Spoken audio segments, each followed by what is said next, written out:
മലയാളികൾക്ക് എന്നും ഓർത്തിരിക്കുവാൻ സിനിമകൾ സമ്മാനിച്ച കൂട്ടുകെട്ടാണ് സത്യനന്തിക്കാട്, ശ്രീനിവാസൻ എന്നിവരുടേത്. കുടുംബ പ്രേക്ഷകർക്കിടയിൽ മോഹൻലാലിന് വലിയ സ്വീകാര്യത നേടിക്കൊടുക്കുവാൻ ഇവരുടെ സിനിമകൾക്ക് കഴിഞ്ഞു. നാടോടിക്കാറ്റ്, സന്മനസ്സുള്ളവർക്ക് സമാധാനം, വരവേൽപ്പ് തുടങ്ങിയ മികച്ച സിനിമകൾ ഇരുവരും പ്രേക്ഷകർക്കായി സമ്മാനിച്ചിട്ടുണ്ട്.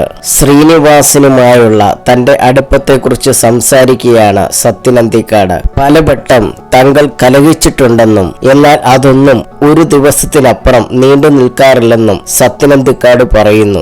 നാടോടിക്കാറ്റ് സിനിമയുടെ ഷൂട്ട് തീരുമാനിച്ചിട്ടും അതിന്റെ ക്ലൈമാക്സ് റെഡിയായിട്ടില്ലെന്നും ഒടുവിൽ ശ്രീനി പിണങ്ങിയെന്നും സത്യൻ പറഞ്ഞു. എന്നാൽ പിറ്റേന്ന് സംസാരിച്ചപ്പോൾ കഥ വീണ്ടും ഓണായെന്നും സത്യനന്തിക്കാട് കൂട്ടിച്ചേർത്തു. ഞങ്ങൾ കലഹിച്ചിട്ടുണ്ട്. തിരക്കഥാ ചർച്ചകൾക്കിടയിൽ മാത്രം ഒരു ദിവസത്തിനപ്പുറം ആ ദേഷ്യം നീണ്ടു നിന്നിട്ടില്ല. നാടോടിക്കാറ്റ് ഷൂട്ട് ഡേറ്റ് തീരുമാനിച്ചു, ക്ലൈമാക്സ് രൂപപ്പെട്ടിട്ടില്ല. ഞാൻ നിർദ്ദേശിക്കുന്ന സന്ദർഭങ്ങൾ ശ്രീനിക്കും ശ്രീനി പറയുന്നത് എനിക്കും തൃപ്തിയാകുന്നില്ല. ദാസനും വിജയനും ഞങ്ങളുടെ മുൻപിൽ എങ്ങോട്ടോ തിരിയണമെന്നറിയാതെ നട്ടം തിരിഞ്ഞു നിൽക്കുന്ന അവസ്ഥ. ശ്രീനി പിണങ്ങി, ഞാൻ നാളെ നാട്ടിലേക്ക് തിരിച്ചു പോകുകയാണ്.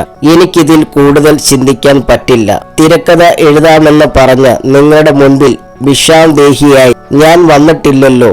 എന്നെ വിട്ടേക്ക്. കരിമ്പടയെടുത്ത് തലവഴി മൂടി ശ്രീനി കിടന്നു. ഏറ്റുമുട്ടലിന് നിൽക്കാതെ തിരിച്ച് ഞാൻ എന്റെ ഫ്ളാറ്റിലേക്ക് പോയി. പിറ്റേന്ന് രാവിലെ മുറിയിൽ ചെല്ലുമ്പോഴും കടന്നൽ കുത്തിയ മുഖഭാഗത്തോടെ കട്ടിലിലാണ് ശ്രീനി. പതുക്കെ പതുക്കെ ഞാൻ സിനിമയുടെ നല്ല വശങ്ങളെപ്പറ്റി പറഞ്ഞു. ഞങ്ങൾക്കുണ്ടായ രസകരമായ രംഗങ്ങളുടെ പുതുമയെക്കുറിച്ച് സംസാരിച്ചു. അറിയാതെ ശ്രീനിയും അതിലേക്ക് ചേർന്നു. അന്നാണ് വെങ്കിടേശൻ എന്ന കഥാപാത്രം ജനിക്കുന്നത്. അവിടെ മുതൽ കഥയ്ക്ക് വീണ്ടും ജീവൻ വെച്ചു. എഴുതാൻ പോകുന്ന സീനുകളെ കുറിച്ച് പറഞ്ഞ് ഞങ്ങൾ പൊട്ടിച്ചിരിച്ചു. മനസ്സിലെ കാർമേഘമെല്ലാം മാഞ്ഞു കഴിഞ്ഞിരുന്നു. സത്യനന്തിക്കാട് പറയുന്നു.